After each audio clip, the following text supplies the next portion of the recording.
প্রিয় দর্শক বন্ধুরা, এই মুহূর্তের জন্য মাদ্রাসা শিক্ষক নিয়োগ সংক্রান্ত 7th SLST নিয়োগ মামলার ক্ষেত্রে যে কেস সিঙ্গেল বেঞ্চে হয়েছিল, তো তার অর্ডার কপি ইতিমধ্যেই চলে এসেছে এবং সব জল্পনার কিন্তু ইতিমধ্যেই অবসান।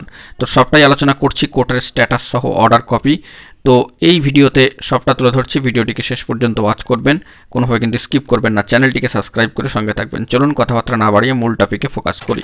বন্ধুরা, আমরা চলে এসেছি অন স্ক্রিনে এবং সেখান থেকে মহামান্য কলকাতা হাইকোর্টের অ্যাপিলিয়েটেড সাইটে গুরুত্বপূর্ণ কেসের স্ট্যাটাস দেখতে পাচ্ছি। 6/1/2025 মামলা উঠেছিল, কার্যত কেস কিন্তু ডিসপোজড এবং সেখান থেকে অর্ডার কপি উঠে এসেছে। অর্ডার কপি 3 পাতার, সম্মানীয় বিচারপতি অনারেবল জাস্টিস সৌগত ভট্টাচার্য মহাশয় সিঙ্গেল বেঞ্চের অর্ডার কপি, এবং সেই অর্ডার কপিতে কার্যত 3 পাতার অর্ডার কপির একেবারে শেষের দিকে আপনারা যদি একটু চলে আসেন তবে কিন্তু দেখতে পারবেন, অন স্ক্রিনেও বিষয়টি দেখতে পাচ্ছেন, এই মামলা কিন্তু কার্যত ডিসপোজড হয়ে গেল।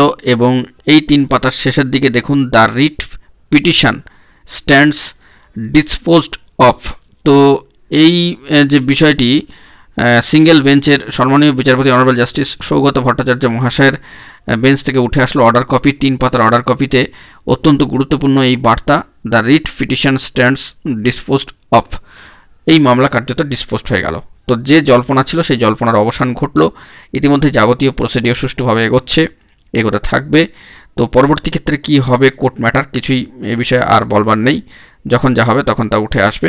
যেটুকু তথ্য কোর্টের সাইট থেকে উঠে আসলো সবটাই তুলে ধরলাম। প্রার্থীরা অনেকবার করে জানতে চাইছিলেন এই সংক্রান্ত বিষয়ে। এখন এটুকুই, সকলে ভালো থাকবেন, চ্যানেলটিকে সাবস্ক্রাইব করে নিয়ে সঙ্গে থাকবেন। ধন্যবাদ।